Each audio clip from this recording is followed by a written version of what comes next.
Hello, this is Sally Wiener Grotta, and today we're going to turn the tables for this Arts and Letters show. I'm going to be interviewing my partner, Daniel Grotta. That's because in the news just this week was a rather important event that may have been glossed over by all the other hoopla news out there. President Obama awarded the Medal of Honor to former Staff Sergeant Ryan Pitts of New Hampshire. And it's something we hear about periodically in history without really understanding what it's about. Then at lunch today, Daniel started explaining a bit about the Medal of Honor to me. Daniel knows about it for various reasons. First of all, he's a former war correspondent who followed military traditions and history and events quite closely for a number of years. And then a few years ago, he spent an extra amount of time researching the Medal of Honor in order to write Honor,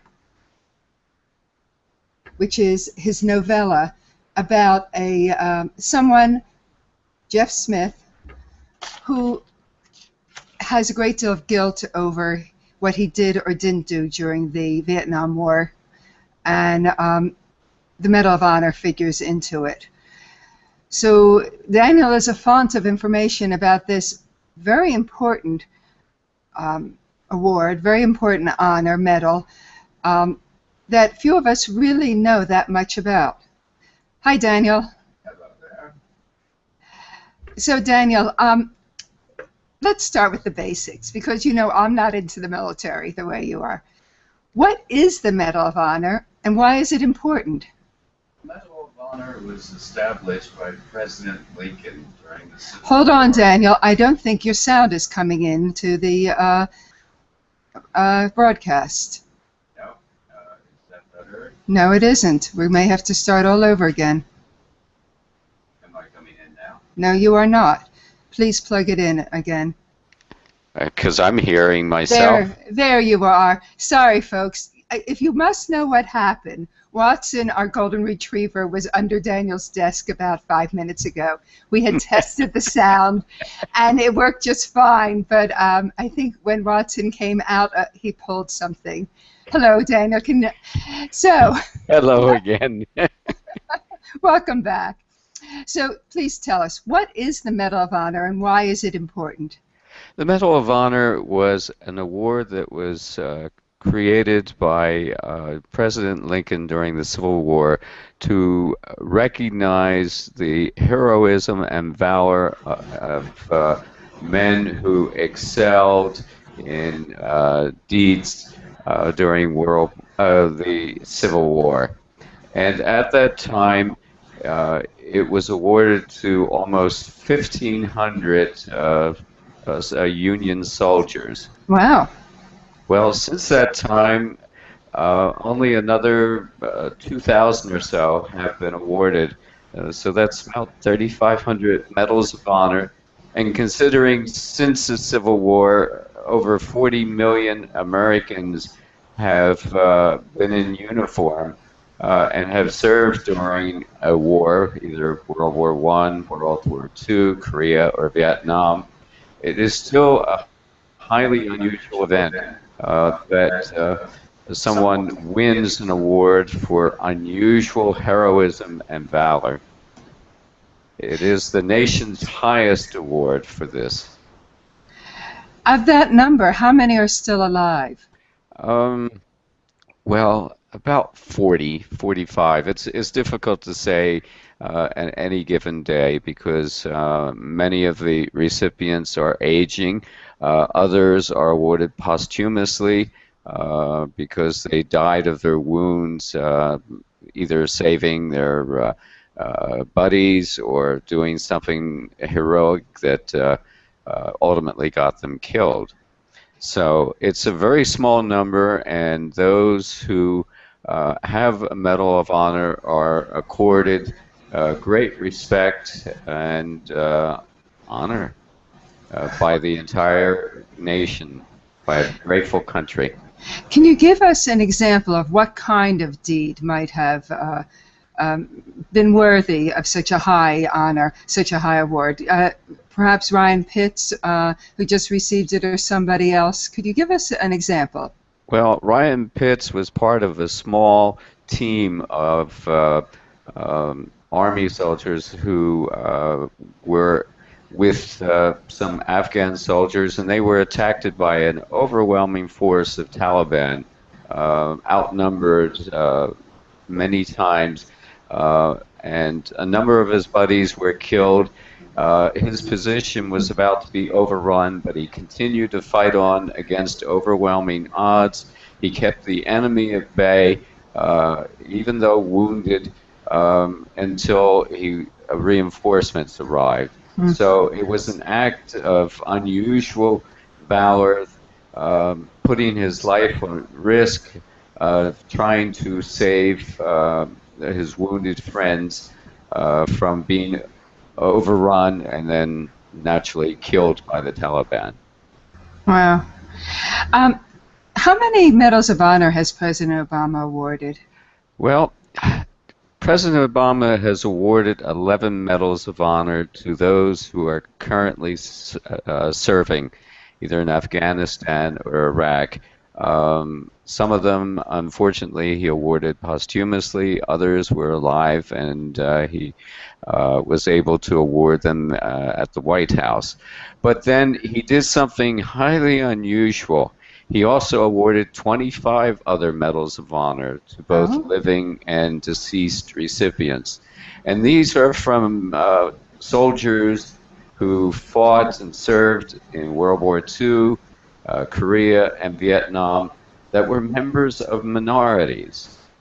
They were Jewish, they were African American, and Hispanic. And at the time, the military was reluctant to award the highest citation for valor to these minorities. It was sort of a white fraternity at that point. And President Obama made strides to rectify this inequity by looking at those who have been recommended for the medal but not awarded it because they belong to minorities. Very interesting. Now, the Medal of Honor is quite a powerful symbol. Why did you choose to use it as a hook for your novella, Honor? Well, I guess the story came to me for a number of reasons. The first thing is I was a conscientious objector during the Vietnam War. I did not serve there, but I became a war correspondent, I guess because I needed to prove to myself that it was out of conviction and not cowardness that I had adopted this position. It was something that was ingrown in me from very young. And the story your came pacifism. Yes. Well, not so much pacifism, but the desire or the not to kill, the reluctance to take another life. So I started to write about a soldier who was a non-combatant, a CO. There are many that have served in the Army and the Marines, usually as medics. And what would happen if a medic were in a position where the only alternative to annihilation to save himself and his platoon, the men he loved, would be to discard his convictions and take up the gun to save them? I think you should stop here because I don't want you to give away the whole story. It's a very powerful story that, frankly, there isn't a person I know who doesn't at least choke up, if not outright cry, reading it.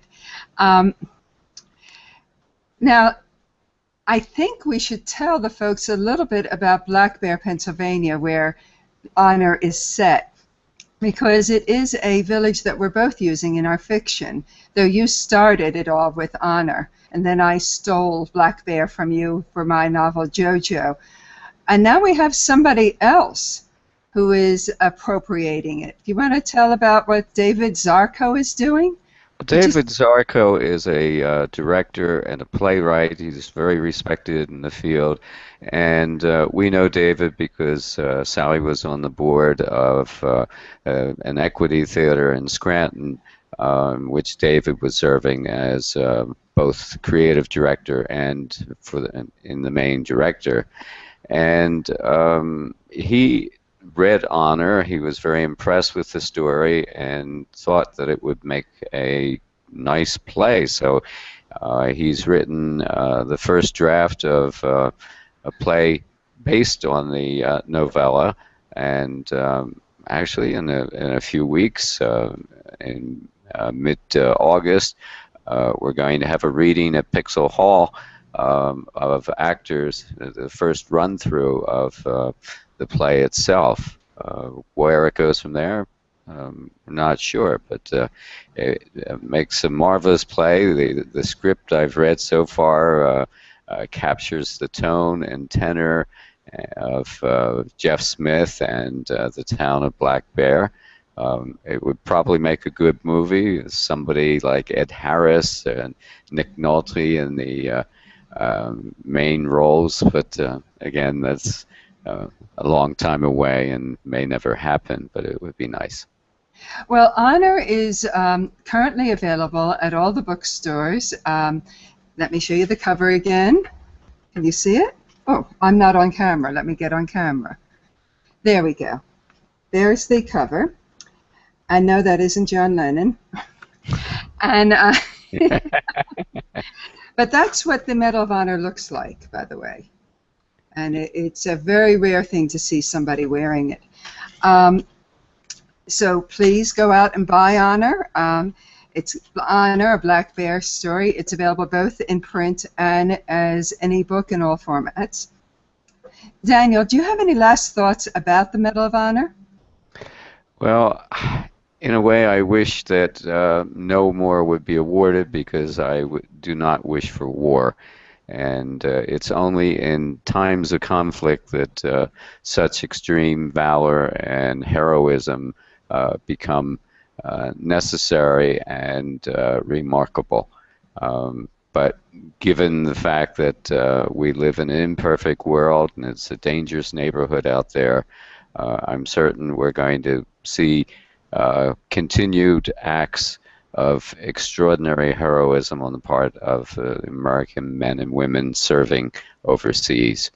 And I wish them all the luck and hope that all of them come home safely and that such conflicts are short and resolve themselves so that there's no more war. Amen to that, Daniel. Well, thank you very much, Daniel, for being my guest rather than my partner on Arts and Letters show. This is Sally Wiener Grotta with my guest, Daniel Grotta. And thank you very much. Goodbye. And thank you.